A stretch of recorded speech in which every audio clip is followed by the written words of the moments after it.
Kasi si Senator Tito Soto and Senator Raffy Tulfo, at least sila tuta ng Malacanang.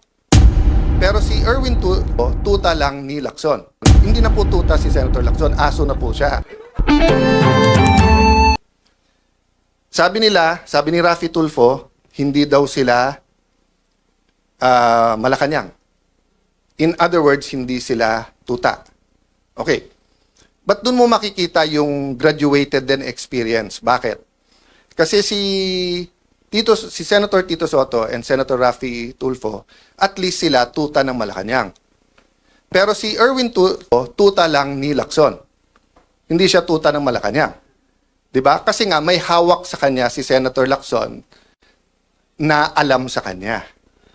Yung sinabi niya na may tatlong kumausap na wag pumirma. Unang-una, yung dalawa kakampi na nila. Pangalawa, yung kakampi lang isa, nagsabi nakwento din sa akin yon.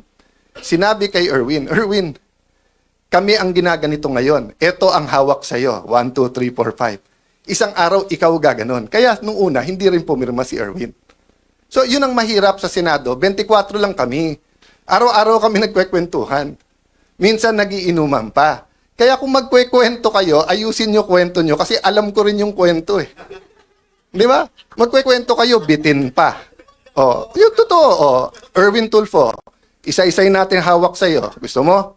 O, yung contractor na balik-balik sa office mo, yung contractor sa party, o, marami pang iba. Doon muna tayo.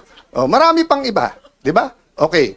So, sabi nung iba, kung sasabihin mong tuta, ano si Senator Lacson? Hindi na po tuta si Senator Lacson, aso na po siya. Matagal na po matagal na eh. Okay. But ano ang ibig ko sabihin sa aso? Anong klase? Iba-iba kasing klase ng aso. Yung kayo po, pagka may utos sa inyo, kayo ay nag-asikaso. Meaning you take care of it. Meron din pong aso-kaso. Ano yung aso-kaso? Tatahol yung aso, kakasuhan. So kung makikita nyo po makikita nyo, ang usual procedure, kaya may affidavit o wala, ang witness itetest mo, wag mong pababasahin ng affidavit. Kasi baka hindi siya gumawa ng affidavit. Si Senator Lacson, binaliktad niya. Hindi, basahin mo na lang yung affidavit. Hindi, sandali, payagan mo muna ang DOJ, kunin yung witness, gagawin yung affidavit. Pagbalik, basahin mo yung affidavit. Hindi po yun ang sistema.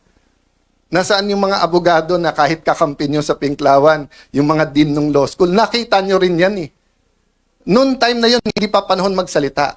Kasi akala natin, tama yung pupuntahan. Hindi eh. It's selective justice and some of it's not justice. Yung iba doon, invento.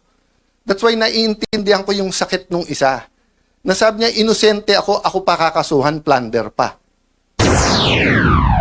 Yan ang ating Bravo Balita. Salamat sa panonood. Follow at subscribe at like na po kayo sa aming Facebook, YouTube at TikTok channel.